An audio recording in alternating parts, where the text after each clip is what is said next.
अफगानिस्तान का ताल्लुक है, तालिबान का ताल्लुक है।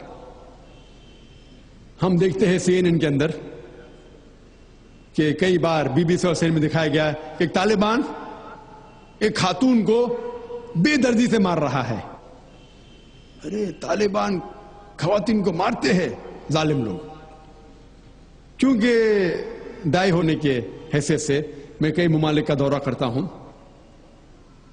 2 साल पहले मैं मलेशिया में गया था। वहां एक शौहर और बीवी से मुलाकात हुई जो डॉक्टर थे। बीवी गायनेकोलॉजिस्ट थी और शौहर सर्जन थे। उन्होंने तकरीबन 1 महीना अफगानिस्तान में रहे और उन्होंने कहा मुझसे कि ये जो टीवी में दिखा रहे थे कि तालिबान लोग खवातीन को मार रहे, ये बिल्कुल गलत है। मैंने पूछा आपको कैसा पता गलत है? तो उसने मुझसे कहा, वो मियां बीवी ने कहा, क्योंकि तालिबान को जो पगड़ी बांधते हैं उनके बांधने का एक खुसूसी तरीका है। मिसाल के तौर पे जब हम अरबों को देखते, हमारे लिए जो अजम है, हमारे लिए सब अरब एक जैसे पगड़ी बांधते, फेटा बांधते, अपना गतरा बांधते। लेकिन वो अरब ही जानता है कि सऊदी गतरा बांधने का तरीका अलग है, वो एमिराती UAE का गतरा बांधने का तरीका अलग है, वो कुवैती का गतरा बांधने का तरीका अलग है। वो पहचान सकते। हमने इसी तरीके से वो तालिबान की पगड़ी बांधने का तरीका अलग है।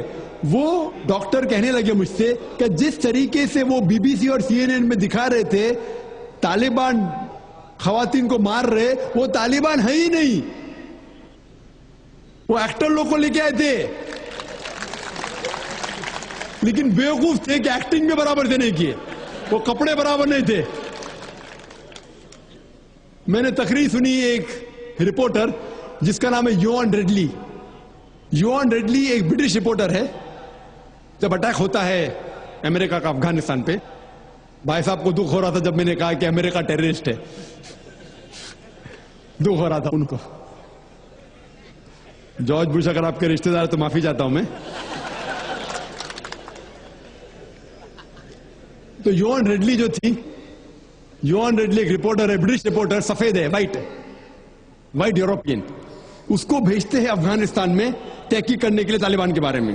वो सारे तहकीक करती है और पूरे टाइम वो नकाब में रहती है, हिजाब में रहती है। एक बार कैमरा गिर जाता है और उसका राज फाश हो जाता है, तो तालिबान उसे पकड़ते हैं, 6 दिन तक उसे कैद करते हैं। और जिस तरीके से तालिबान ने उसके साथ बर्ताव किया, वो उस लेक्चर में कहती है कि लोग जब उन्हें पकड़ते हैं तो बोलते कौन इसके साथ है, तो आदमी को लेके आते, फिर उसको लेके जाते हैं और सब लोग घेर लेते। तो वो सोचती है अभी चंद मिनटों में ये जाहिल लोग मेरा कत्ल कर लेंगे। शायद हो सकता है क्या 10-15 तालिबान मेरा बलात्कार करेंगे। उसके जहन में ये सब जा रहा है, सोच रही हो सकता है कि मुझे झाड़ पे से लटका देंगे। वो एकदम डरी हुई होती। 1 घंटे तक लोग उसे घेरते लेकिन कोई भी सामने नहीं आता। वो सोचते अभी मेरी मौत, अभी मेरी मौत। 1 घंटे बाद एक अफगान औरत आती है और उसके जिस्म की जांच पड़ताल करती है। फिर उसे पता लगता है हां ये लोग समझते हैं कि मेरे पास हथियार है। वो इतना तेज में आती है, अगर लोग मेरे से पूछना चाहिए हथियार में, बोलती नहीं है। 1 घंटा तक के मैं तड़प के मर रही हूं कि ये आज मुझे मारेंगे। वो तेज में आके क्या करती है, अपना स्कर्ट उठा लेते, देखो मेरे पास हथियार नहीं है। जैसा स्कर्ट उठाती है, तालिबान 180 डिग्री उस तरफ देखते और भाग जाते। तो वो कहती है अपने तकरीर में, तालिबान को मारने के लिए बम गिराने की जरूरत नहीं। वो कहती है अगर औरतों के कपड़े छोड़ेंगे तो तालिबान मर जाएंगे शर्म के मारे। और वो तकरीर करती है कि इस इज्जत से मेरी हिफाजत की 6 दिन तक के वो तालिबान लोग ने।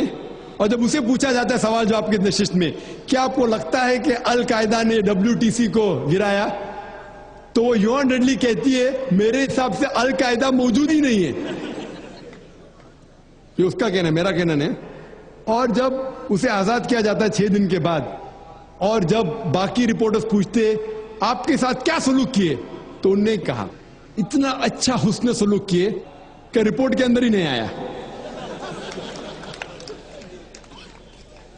और उसने सिर्फ ये वादा दी थी कि मैं इंग्लैंड जाके वापस से कुरान मस्जिद का तर्जुमा पढ़ूंगी। तो वो जाती है और चंद महीने बाद कुरान का तर्जुमा पढ़ती है और उसके बाद वो इस्लाम कबूल करती है। तो उसके नजरिए से तालिबान एकदम मासूम है, उनके ऊपर जुल्म किया गया था। तो आप मुझे पूछेंगे भाई तालिबान क्या कुरान और हदीस की रोशनी में सही है? तो इसका नजरिया अगर लेंगे, जो गैर मुस्लिम थी यूअनडेडली, अभी माशाल्लाह हिजाब भी कर रही है, वो यूरोपियन हिजाब कर रही है माशाल्लाह, तो उसके नजरिए से भाई तालिबान अच्छे लोग हैं। तो इसीलिए नजरिया बदलते जाता है। अमेरिका के हिसाब से तालिबान जालिम लोग हैं। तो मीडिया ऐसी चीज है कि कोई भी हीरो को जीरो बना सकती है। They can make day into night, black into white.